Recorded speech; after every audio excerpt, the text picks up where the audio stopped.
যখন ভারত ভেঙে পাকিস্তান হয়, পূর্ব পাকিস্তানের স্বাধীনতার পতাকা উত্তোলনকারী মহা ব্যক্তির নাম আল্লামা জফর আহমদ উসমানী, যিনি ঢাকা বিশ্ববিদ্যালয়ে, লালবাগ মাদ্রাসায়, ঢাকা আলিয়ায় বুখারী শরীফ পড়াইতেন।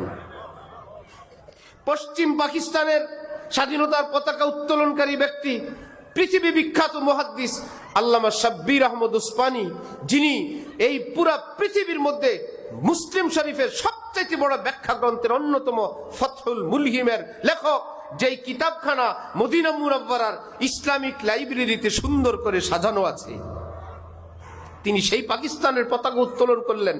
হাকিমুল উম্মত থানবী বলেন, মুসলমানরা জেনে রাখবা, যতবার এই পর্যন্ত ইসলামের বিজয় অর্জন হয়েছে, একবারও গায়ের জোরে না, চালাকিতে না, সৈন্যের মাধ্যমে না, প্রতিবার আল্লাহর দয়ায়।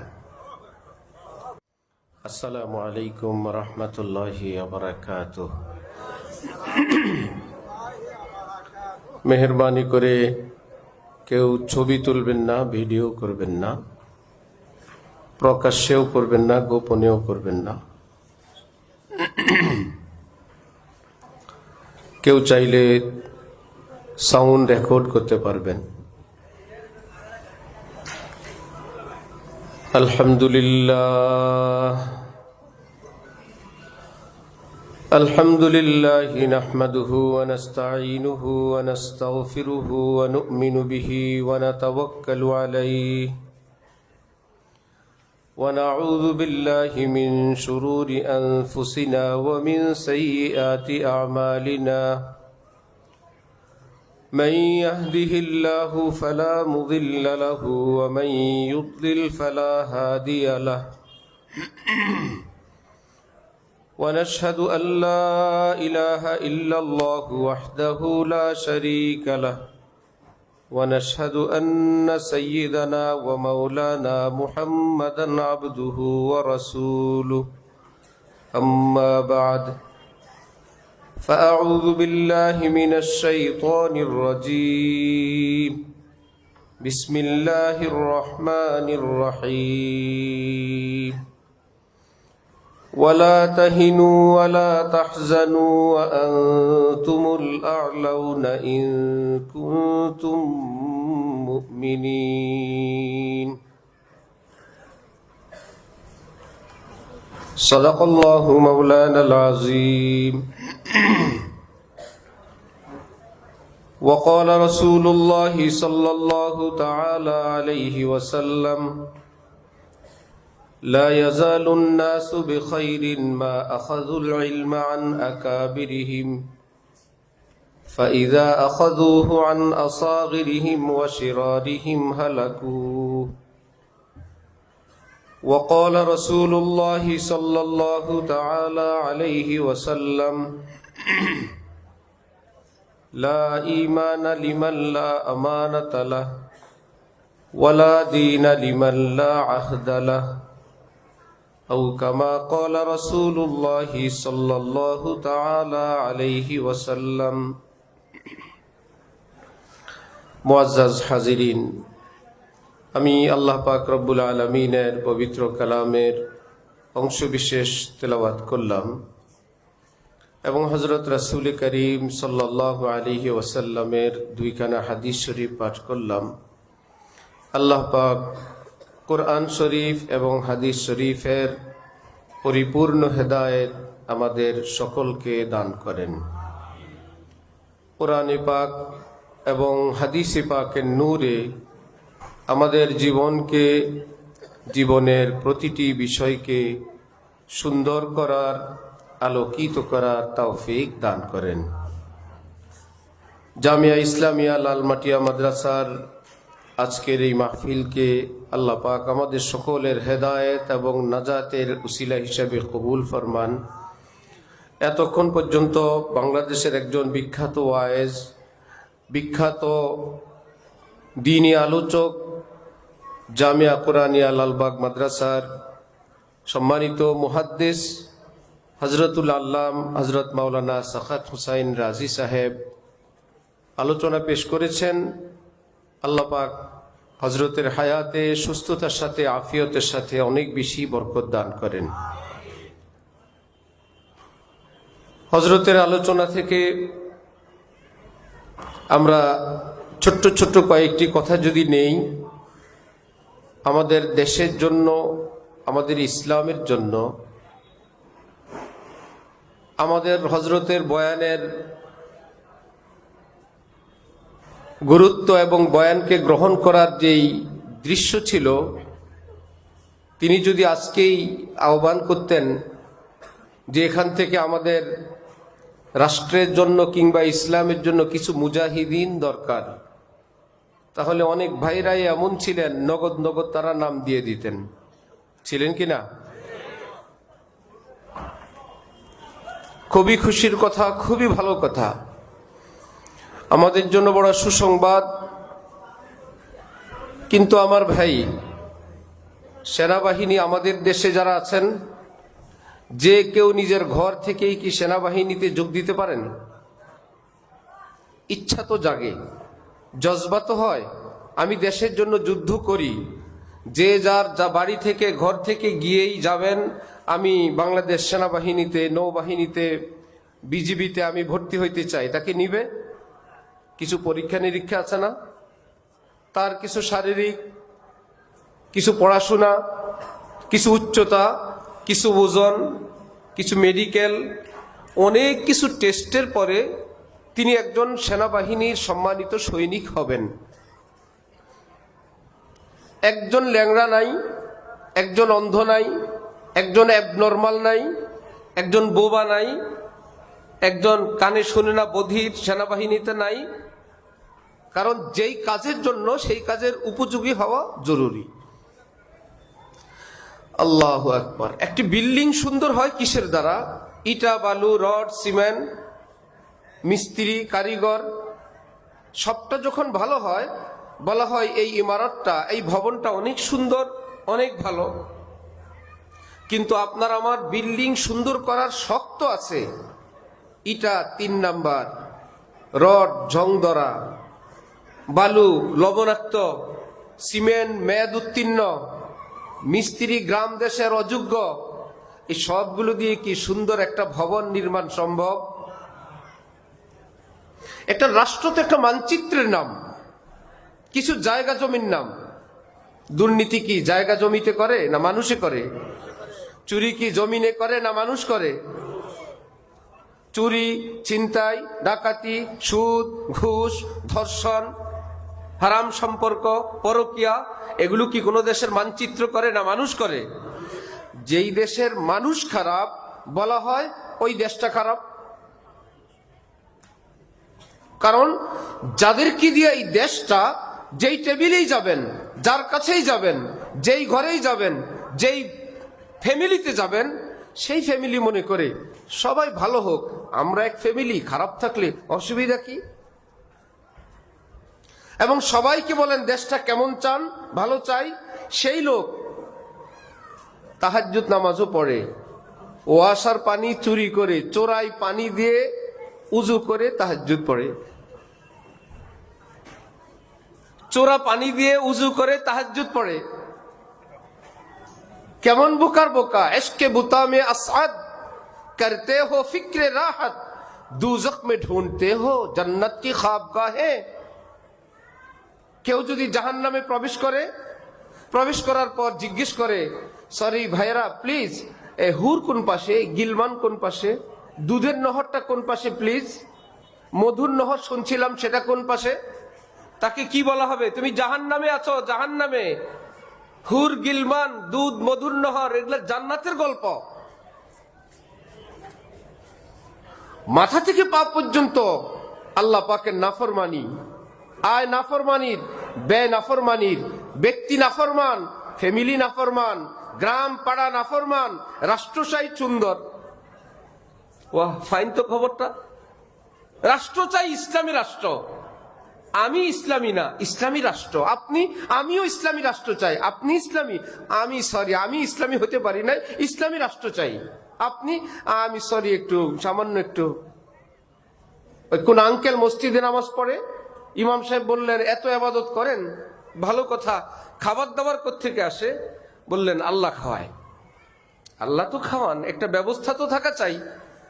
বললেন সেটা আবার জানবেন, সেটা হলো কিছু টাকা ব্যাংকে রাখছি, মাসে মাসে কিছু আসে, আল্লাহ খাওয়ায়।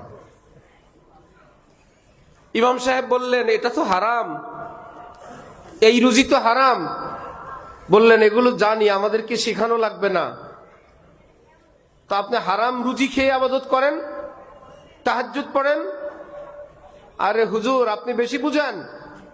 কি হলো সেটা? হারাম জানি, এই কারণে অ্যাকাউন্ট আমার নামে করি নাই, আমার ওয়াইফের নামে করেছি।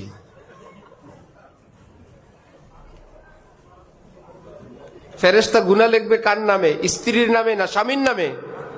স্বামীর নামে। আমরা অতি চালাক। আমরা এই দুনিয়ার চালাকি, দুনিয়ার উকালতি, দুনিয়ার ব্যারিস্টারি, এটা ফেরেশতার সঙ্গে আল্লাহর সঙ্গেও শুরু করলাম। হযরত মুহাম্মদ বিন কাসেমের কথা বলা হয়, তিনি আরব দেশ থেকে এসে সিন্ধু বিজয় করলেন। মুশরিকরা যখন জানতে পারলো মুহাম্মদ বিন কাসেম মুজাহিদিনের কাফেলা নিয়ে আজকে আসবেন, তাদের মদদ আসমান থেকে আসে। মুসলমানের শক্তি জমিনে না আসমানে? জানা লাগবে। হাকিমুল উম্মত মুজাদ্দিদে মিল্লাত মাওলানা আশরাফ আলী থানভী রহমতুল্লাহি আলাইহি, যার দুই শিষ্য আল্লামা জাফর আহমদ উসমানী, আল্লামা শাব্বির আহমদ উসমানী, যখন ভারত ভেঙে পাকিস্তান হয়, পূর্ব পাকিস্তানের স্বাধীনতার পতাকা উত্তোলনকারী মহা ব্যক্তির নাম আল্লামা জাফর আহমদ উসমানী, যিনি ঢাকা বিশ্ববিদ্যালয়ে, লালবাগ মাদ্রাসায়, ঢাকা আলিয়ায় বুখারী শরীফ পড়াইতেন। পশ্চিম পাকিস্তানের স্বাধীনতার পতাকা উত্তোলনকারী ব্যক্তি, পৃথিবী বিখ্যাত মুহাদ্দিস আল্লামা শাব্বির আহমদ উসমানী, যিনি এই পুরা পৃথিবীর মধ্যে মুসলিম শরীফের সবচেয়ে বড় ব্যাখ্যা গ্রন্থের অন্যতম ফতহুল মুলহিমের লেখক, যেই কিতাবখানা মদিনা মুনাওয়ারার ইসলামিক লাইব্রেরিতে সুন্দর করে সাজানো আছে, তিনি সেই পাকিস্তানের পতাকা উত্তোলন করলেন। হাকিমুল উম্মত থানভী বলেন, মুসলমানরা জেনে রাখবা, যতবার এই পর্যন্ত ইসলামের বিজয় অর্জন হয়েছে, একবারও গায়ের জোরে না, চালাকিতে না, সৈন্যের মাধ্যমে না, প্রতিবার আল্লাহর দয়ায়। মুসলমানের বিজয় চালাকিতে, অস্ত্রে না আল্লাহর দয়ায়? এইবার তিনি বলেন, তাহলে জানো আল্লাহর দয়া আসে কিভাবে? আমার তো দয়া দরকার, আমার তো নুসরত দরকার। আজকের পৃথিবীতে আমাদের কি অস্ত্র আছে? ইউরোপ আমেরিকার কি আমাদের সমান না? বহু বেশি। যেদিন আমরা তাদেরটা কিনতে যাব, সেদিন কি তাদের কাছে থাকবে না আরো বেশি? আরো বেশি। আমি আপনি যেটাকে প্ল্যান করে রাখছি ওই অস্ত্র কেনা দরকার, যেদিন আপনি সেটা কিনবেন সেদিন কি তারা ওই অস্ত্রে থাকবে না আরো দূরে? তখনও তো বেশি, আরো বেশি। একজন গুরুত্বপূর্ণ ব্যক্তি ডিফেন্সের আমাকে বললেন যে বাংলাদেশ বিভিন্ন দেশ থেকে বিভিন্ন যুদ্ধ বিমান কিনে কিনে সবগুলো সাজায় রাখছে, কিন্তু বিমানে ব্যবহার করার যে গোলা বারুদ ওই দেশ দেয় না। বাংলাদেশকে বুঝানো আছে আপনাদের জন্য এরকম কামান কেনা হয়েছে, এইরকম বিমান, যুদ্ধ বিমান কেনা হয়েছে। যুদ্ধ বিমানের যে বুলেট, সহজ ভাষায় ওই বুলেট এরা দেয় না, যে তোদের দেশবাসীকে বুঝায় রাখ, আমরা যুদ্ধ বিমান কিনে নিয়ে আসছি, বুলেট কিনতে দিব না। মুহাম্মদ বিন কাসেম রহমতুল্লাহি আলাইহি 17 বছর বয়সী মুজাহিদ, তিনি যুদ্ধ করবেন, জেহাদ করবেন আল্লাহর জন্য। মুশরিকরা যখন জানলো যে তারা আসবে, মুশরিকরা জানে মুসলমানের ক্ষমতা জমিনে না আসমানে, এরা বলল আসমানি সম্পর্ক কাটিং করো, শেষ করো। কি করা যায়? যেই পথে মুহাম্মদ বিন কাসেম আসবে সেই পথের ধারে নর্তকী, অশ্লীল, অসভ্য, নোংরা পোশাকে সুন্দরী নারীদেরকে দাঁড় করে রাখো, আর আকর্ষণীয় পছন্দের খাবার রেখে দাও। এরা দূর থেকে আসবে, এদের ক্ষুধা লাগবে, গনিমত মনে করে খাবে, আসলে চোরাই মাল খাবে। এটা তো আর গনিমত না, রাস্তার খাবার তো গনিমত না। এরা গনিমত মনে করবে, এটা সেটা বলবে, আর ক্ষুধার্ত মুজাহিদরা খাবে। যখন খাবে তখন তার নাম চোরের খাতায় যাবে, চোরের উপর আল্লাহর রহমত থাকে না। রাস্তার নর্তকীরা এদিক সেদিক থেকে নিজেদের দিকে আকৃষ্ট করার চেষ্টা করবে অঙ্গভঙ্গি দিয়ে। যখন হারাম নারীর দিকে তাকাবে, লানাল্লাহুন নাজিরা ওয়াল মানজুরা ইলাই, যে ব্যক্তি ভিন নারীর দিকে দেখে, যেই নারী নিজেকে দেখার ব্যবস্থা করে দেয়, রহমাতুল লিল আলামিন বলেন তার উপর খোদার লানত, তার উপর গজব। মোহাম্মদ বিন কাসেম বিরোধী শত্রু বলল, রাস্তায় নর্তকী রাখো। মুজাহিদিন ইসলাম যখন ডানে বায়ে তাকাবে খোদার লানত পড়বে। যার উপর লানত আসে রহমত থাকে না, যে চুরি করে তার উপর রহমত থাকে না। মোহাম্মদ বিন কাসেমের গোয়েন্দা বিভাগ গিয়ে রিপোর্ট দিল, সামনে আমাদের এই অগ্নি পরীক্ষা। হযরত মোহাম্মদ বিন কাসেম মুজাহিদিনদেরকে একত্রিত করলেন যে আমরা জেহাদে যাব। এটা কোন সাধারণ আমাদের অপারেশন না, এটা জেহাদ, এটা দ্বীনি আমল। এর প্রত্যেকটা অঙ্গ, প্রত্যেকটা সাবজেক্ট আল্লাহ দ্বীন মোতাবেক হবে। আমাদের সামনে এমন পরীক্ষা, খাবার দাবার থাকবে, রাস্তার দুই ধারে এইরকম অশ্লীল নারীরা থাকবে। আমরা জেহাদ করবো আল্লাহর জন্য। আমার কোন মুজাহিদ যদি ভিন নারীর দিকে চোখ উঠায় তাকায়, আমি তার দুই চোখ উপড়ে ফেলবো। কেউ যদি অন্যের মালে হাত লাগায়, আমি তার হাতের কবজি কেটে ফেলবো। সব হবে আল্লাহর উপর ভরসা করে। আমরা জিহাদ করব আল্লাহর জন্য, সাহায্য করবেন আল্লাহ। সব মুজাহিদিন বলল, তাহলে তো বিষয়টা আরেক রকম। জি হযরত, আপনি আগান, আমরা আছি আপনার ন্যায়ের উপরে, নীতির উপরে। রওনা হইলেন। দুই ধারের নারীরা যতই চেষ্টা করে, সুর দেয়, শীষ মারে, মোহাম্মদ বিন কাসেম কিংবা তার পুরো সৈন্য তো ডানে বায়ে তাকায় না। কুল্লিল মুমিনিনা ইয়াগুযু মিন আবসারিহিম, হটো মেরি নজরু সে আমওয়াজে রঙ্গি, ये कश्ती पिया के नगर जा रही है। এ পৃথিবীর সুন্দর সুন্দরীরা, আহ্বানকারীরা, হটো আমার সামনে থেকে। আমাকে অফার দিবা না, আমাকে ডাকবা না, আমাকে মেসেজ পাঠাবা না। আমার এই জীবনের নাও যেদিন আমি লা ইলাহা ইল্লাল্লাহ মুহাম্মাদুর রাসূলুল্লাহ পড়লাম, সেদিন রওনা করলো। এর এই জীবনের নাও থামবে কেবল আল্লাহর ঘাটে গিয়ে, থামবে না আর কোথাও। মোহাম্মদ বিন কাসেম রওনা, মুজাহিদিন রওনা।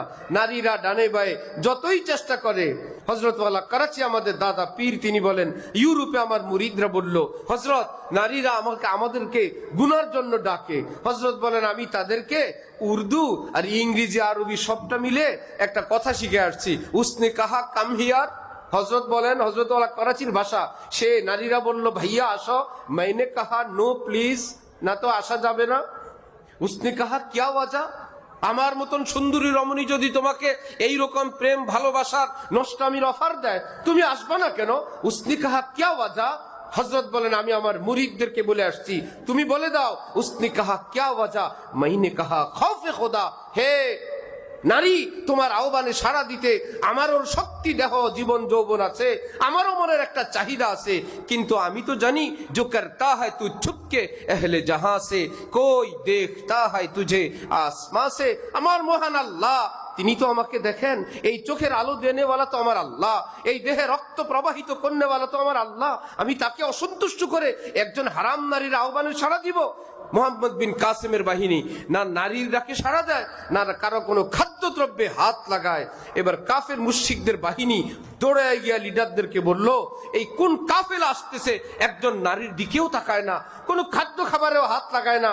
কাফের মুশরিকরা হাত উঁচু করে অগ্রসর হয়ে বলল, আপনারা সাধারণ মানুষরা, আপনারা ফেরেশতা, আমরা নিশ্চিত যাদের চরিত্র এরকম উন্নত হয়, যুদ্ধ করে তাদেরকে পরাজিত করা যায় না। আমরা ইসলাম গ্রহণ করব, আমরা কালেমা পড়ব, লা ইলাহা ইল্লাল্লাহ মুহাম্মাদুর রাসূলুল্লাহ। কি দিয়ে জিহাদ করবেন?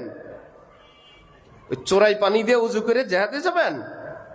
ঘুষের টাকা খেয়ে জিহাদে যাবেন? জোহরের নামাজ বাদ দিয়ে মিছিল দিবেন? টাকটুর নিচে পায়জামা কাপড়, ইসলামী শাসন চাই, মাথা থেকে পা পর্যন্ত ছোট্ট একখান রাষ্ট্র, সেখানে ইসলাম কায়েম করেন? দেশে তো চাইলেও পারা যায় না। বলে ওই বাহিনী কথা শুনে না, বাহিনী প্রধান শুনে, পিএস শুনে না, বিশেষ সহকারী শুনে না, সহকারীরা শুনে, কর্মী বাহিনী শুনে না। হইতেই পারে এরকম? এত সহজ না। কিন্তু মাথা থেকে পা পর্যন্ত আমরা এখানে আছি। আমি যদি বলি আমার হাত উঠাবো, আল্লাহ বলেন তুমি কাসেব, আমি আল্লাহ খালেক, এই হাতকে আমি সৃষ্টি করে দিছি, নামাবা না উঠাবা এই শক্তি আমি তোমাকে দিয়ে ইখতিয়ার দিছি। তুমি যদি বলো আমি উঠাবো, আমি আল্লাহ তোমাকে সে অধিকার দিয়ে রাখছি, উঠাইতে পারবা। উঠাবো না, আমি আল্লাহ তোমাকে দিয়ে রাখছি। তুমি যদি বলো মন্দিরে যাব, যেতে পারবা। মসজিদে যাব, যেতে পারবা। কোরআন দেখবো, দেখতে পারবা। কোরআন শুনবো, শুনতে পারবা, গান শুনবো শুনতে পারবা।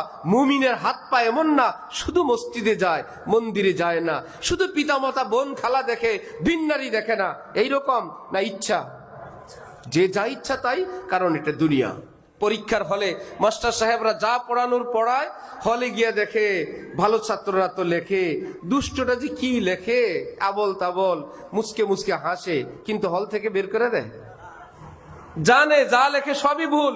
সে বুক আবার দাঁড়ায় বলে, স্যার লুজ পেপার লাগবে, অতিরিক্ত কাগজ লাগবে। মাস্টার দেয় না। স্যার প্লিজ স্যার একটু পানি খাবো স্যার। ওর জন্য লাইট জ্বলে, তার জন্য ফ্যান চলে, তার জন্য সিকিউরিটি আছে, তার জন্য লুজ পেপার আছে, সবই তার জন্য আছে। আশ্চর্য, কত খারাপ। এটা পরীক্ষার হল, এখান থেকে বের করবে না। জানে পাস ফেল, যা পড়ানোর পড়া হয়ে গেছে। কিন্তু যারা ফেল করবে এরা যদি আবার এরকম টেবিল নাড়ে, নিজে তো পারে না, ফেল করবে। যারা পাস করবে তাদের কেউ লিখতে দেয় না। এবার দুইজন চারজন জোরে জোরে হইচই করে। ভালো ছাত্ররা বলল, স্যার আমাদেরকে ডিস্টার্ব করে। স্যার বললো, এই ডিস্টার্ব করবে না, চুপচাপ লেখো, যা পারো লেখো, কোনো আপত্তি নাই। কে পাস কে ফেল সেটা রেজাল্টের দিন দেখা যাবে। কিন্তু তারা এবার আবার হইচই করে, জোরে জোরে আওয়াজ করে, হাতের থেকে কলম নিয়ে যায়, বলে একটাও লিখতে পারবি না। এবার মাস্টার সাহেবরা ওই অসভ্যগুলোকে হলে রাখবে না বের করে দিবে? কেন? তাদের অধিকার আছে না থাকার?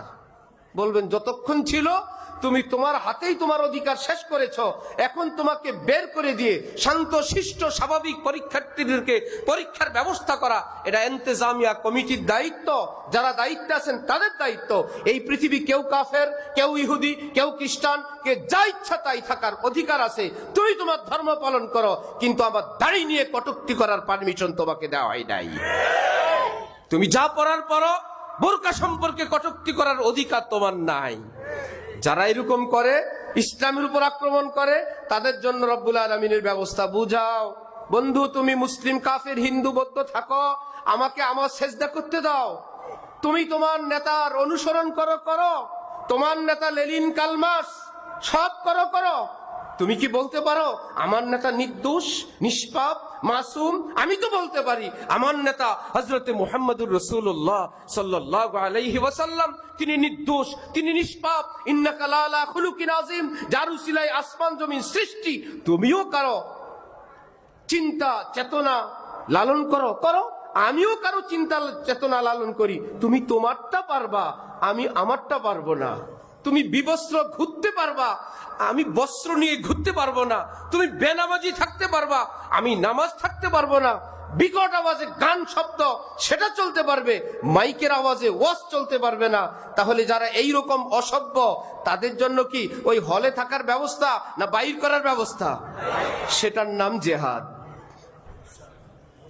হলের থেকে বের করার এই প্রক্রিয়ার নাম কি? জেহাদ। ডাক্তাররা আঙ্গুল কাটে, পা কাটে কিনা? যে কাটে তাকে আবার বিল দিয়ে আসে, যার পা কাটছে তিনি বিল দিয়ে আসে, যাওয়ার স্যার আপনি কষ্ট করে কাটছেন হাঁটু পর্যন্ত। আবার বলে আলহামদুলিল্লাহ, যথাযথ সময়ে স্যারের এই সিদ্ধান্তের কারণে এই রুগীটা বেঁচে গেছে, বড় বিপদ থেকে বেঁচে গেছে। আর এবার জীবনের জন্য তাকে পঙ্গু বানাইলো, দুনো পা কেটে ফেলছে, তাও পাইছি আমি, আমাদের মিটফোর্ডে আছে, দুনো পা কেটে ফেলছে। এই লোকটাকে অচল করলো, সবাই মিলা ডাক্তারের বিলও দিয়ে আসলো। আবার বলে আলহামদুলিল্লাহ, যেই পচন ধরছিল পুরা দেহই যেত। আরে পচন ধরলে যদি আঙ্গুল কাটা বুঝো, হাত কাটা, পা কাটা বুঝো, ঠিক এই পৃথিবীতে এই সমাজে যখন পচন ধরে, যেই পচনের রিয়াকশনে সেটার ভাইরাস ছড়ায় নষ্ট হবে, ইসলামের বিধান ওই নষ্ট অঙ্গকে কেটে মৃত্যুদণ্ড কার্যকর করো।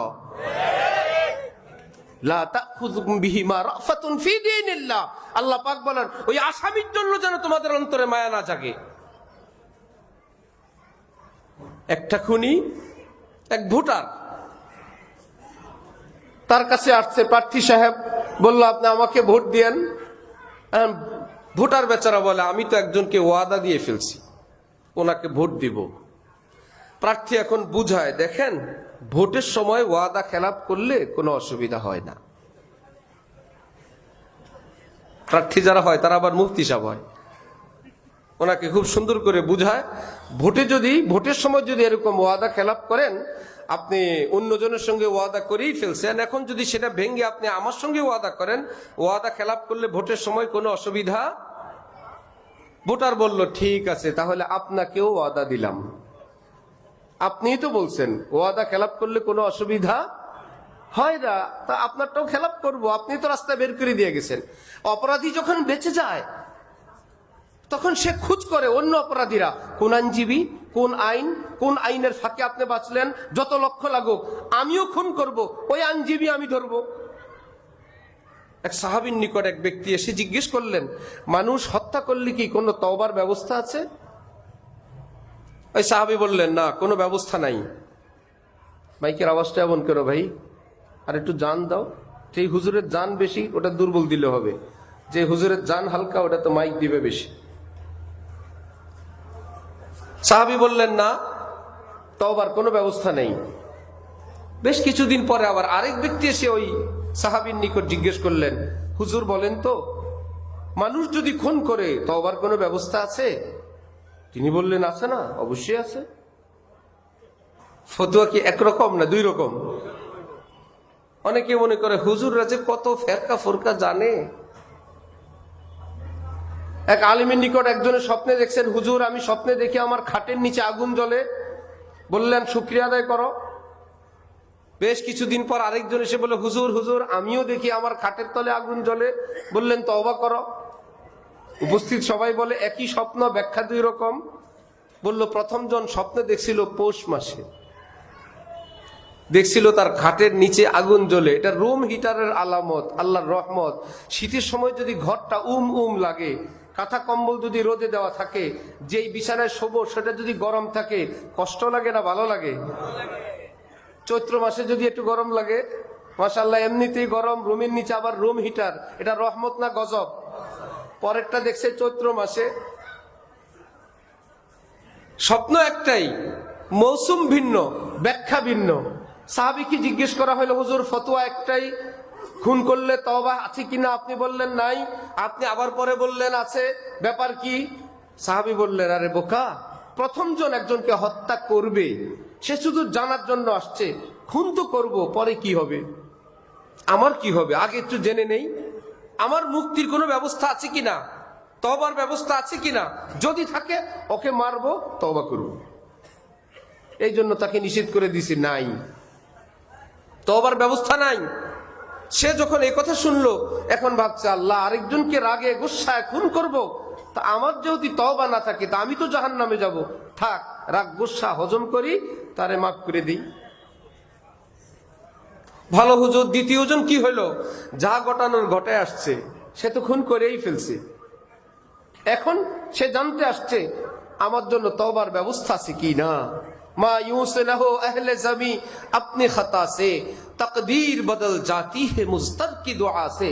হাজার ভুল করার পরেও আল্লাহ পাকের আওয়াজ, লা তাকনাতু মির রাহমাতিল্লাহ। এই ব্যক্তি তো ঘটাই ফেলছে। এখন যদি তাকে বলি তওবা কবুল হবে না, সে বলবে এমনিও জাহান্নামী, তেমনিও জাহান্নামী, আমি তো জাহান্নামী, একটা করলেও জাহান্নাম, 50টা করলেও জাহান্নাম, আমি একটা কিলার, যার যার খুন করা লাগে আমারও বলবেন, আমি তো আগেও জাহান্নামী, পরেও জাহান্নামী। এখন সে যখন শুনলো তওবার ব্যবস্থা আছে, তাহলে ভুল তো করেই ফেলছি। পিনে কো তো বেহিসাব পিলি, আব হে রোজে হিসাব কা ধড়কা।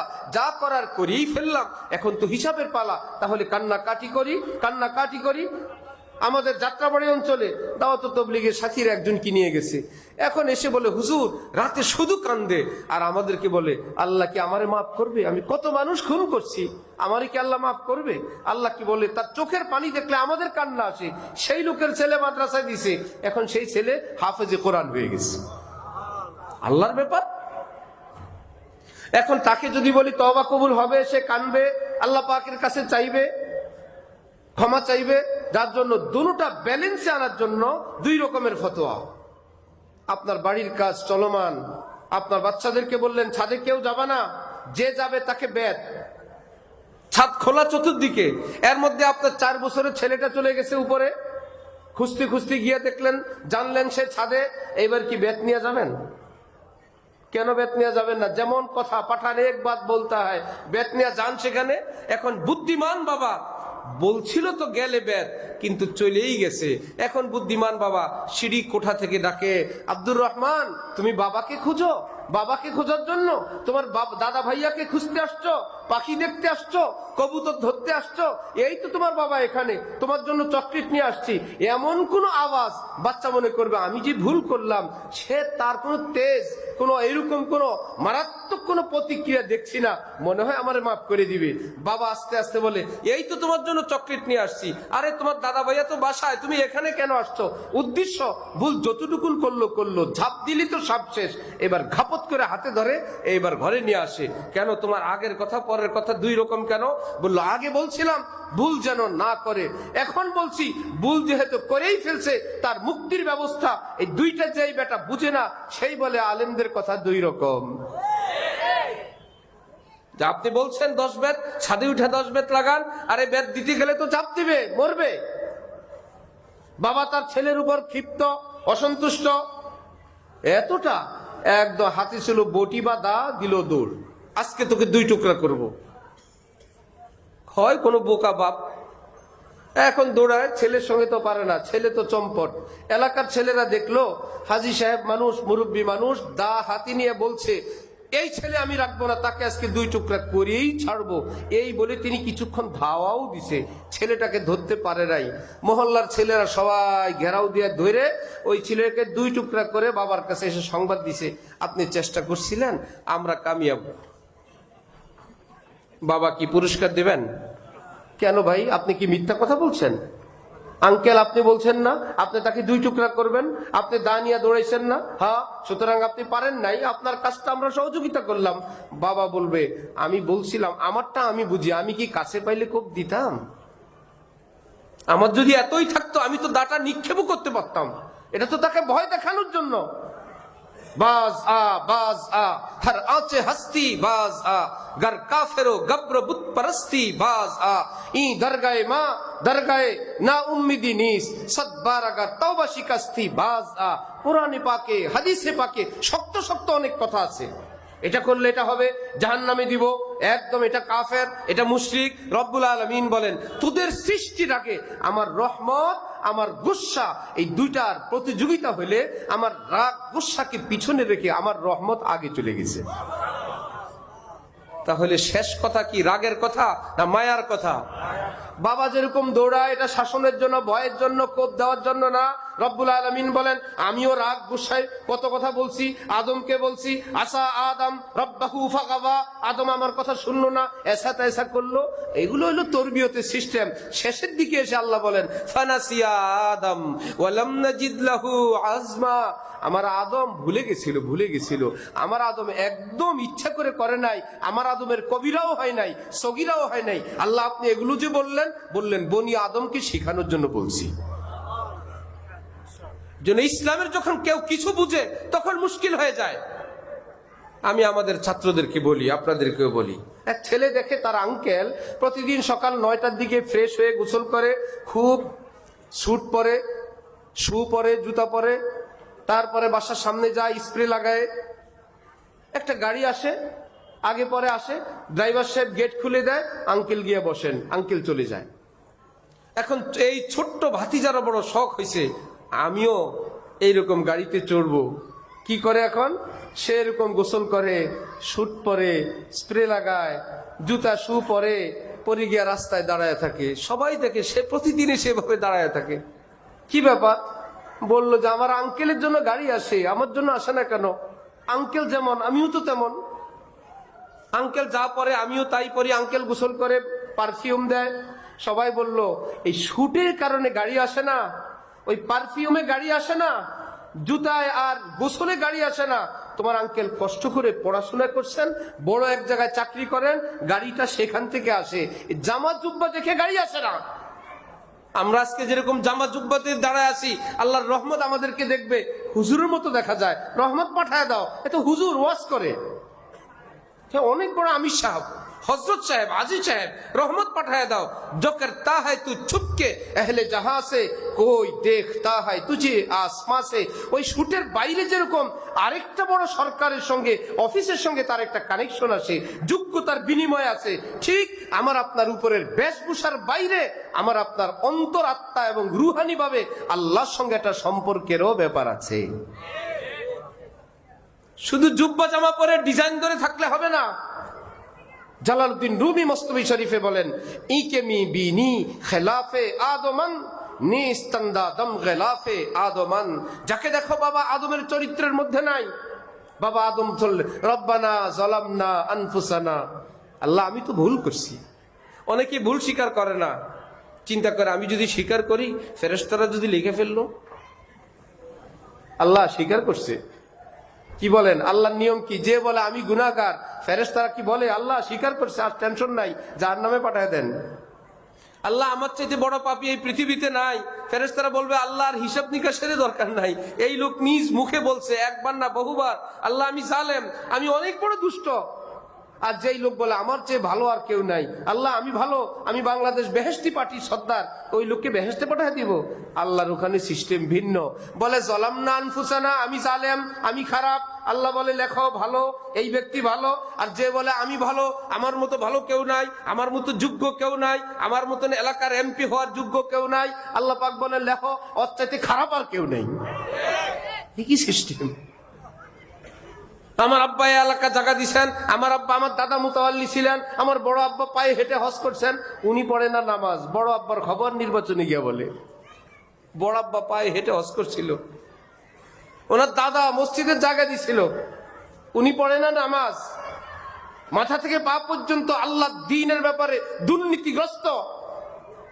প্রতিদিন নবীজির কলিজায় আঘাত দেয়, তরবারি মারে, ছেপ করে, দাড়ি কাটে, পায়জামা টাকনুর নিচে পড়ে, হারাম রুজি হালালের মতো খায়। হারাম খায় তো খায়, হালালের মতো খায়। যেন কোম্পানির টাকা আসতেছে ডান বাম থেকে, চাঁদার টাকা এইভাবে গ্রহণ করে। আবার আমাকে বলে ডাইরেক্ট, আমি এক অফিসে গেলে, হুজুর মানুষ যে বাদাম ওয়ালাদের থেকে একটা বাদাম নেয় না, যারা বাদাম বিক্রি করে, এক দুইটা বাদাম নিয়ে খায়, আলহামদুলিল্লাহ জীবনে খাই নাই।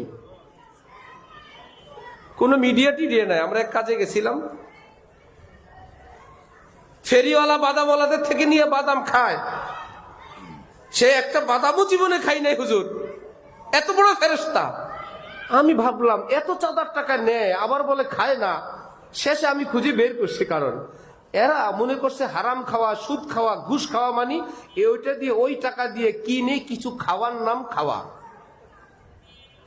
হ্যাঁ, ভাবছে আমি খাই, আমার বাড়ি ভাড়ার টাকা দিয়ে ভাত খাই, চাল খাই, ছেলে মেয়েদেরকে খাওয়াই, ওটাই খাওয়াই। চাঁদার টাকা দিয়ে তো বাড়ি করি, ওটা তো খাই না। ওটা দিয়ে তো ব্যবসা করি, ওটা তো আর খাই না। ওটা তো আমি বিভিন্ন জায়গায় দান অনুদান করে দিই, ওটা তো আর খাই না। এটা তো আমি আবার সাঙ্গ পাঙ্গকে দিয়ে দে, ওটা তো আর খাই না। কি ভাইয়েরা, খাওয়ার নাম কি খাওয়া না গ্রহণ করা? গ্রহণ করা, খাওয়া না। খাওয়ার নাম খাওয়া না। তাহলে তো যারা বিকাশে চুরি করে, অ্যাকাউন্ট হ্যাক করে, তারা কিয়ামতের দিন চোরের খাতায় যখন নাম আসবে, সে বলবে নাউজুবিল্লাহ, আল্লাহ আমার নাম চোর, ওই লোকের টাকা দেখিই নেই। হাত দেওয়ার তো প্রশ্নই আসে না। টাকায় হাত দিব তো দূরের কথা, আল্লাহ আল্লাহ আপনার জাতের কসম, ওই লোকের টাকায় হাত দেই নাই, দেখিও নাই। আল্লাহ বলবে দেখো নাই, এটাও ঠিক, হাতটাও নাই, সেটাও ঠিক, তুমি যে চোর সেটাও ঠিক। কারণ কি? এই যে এই সমস্ত খবর, একটাই কথা, যখন আলো থাকে না অন্ধকারকে আহ্বান করতে হয় না, অন্ধকার নিজে আসে।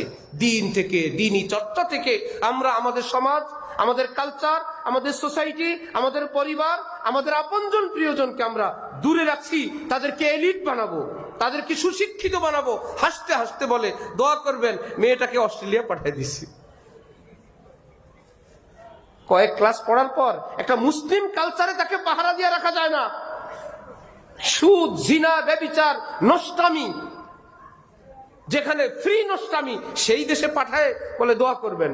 আবার বলে অমুকের ছেলে 4টা থাকে ইউরোপে, ছেলেগুলো মানুষ, বাবা হলো এতগুলো মানুষের বাপ, 4 ছেলে মদের দোকানে চাকরি করে।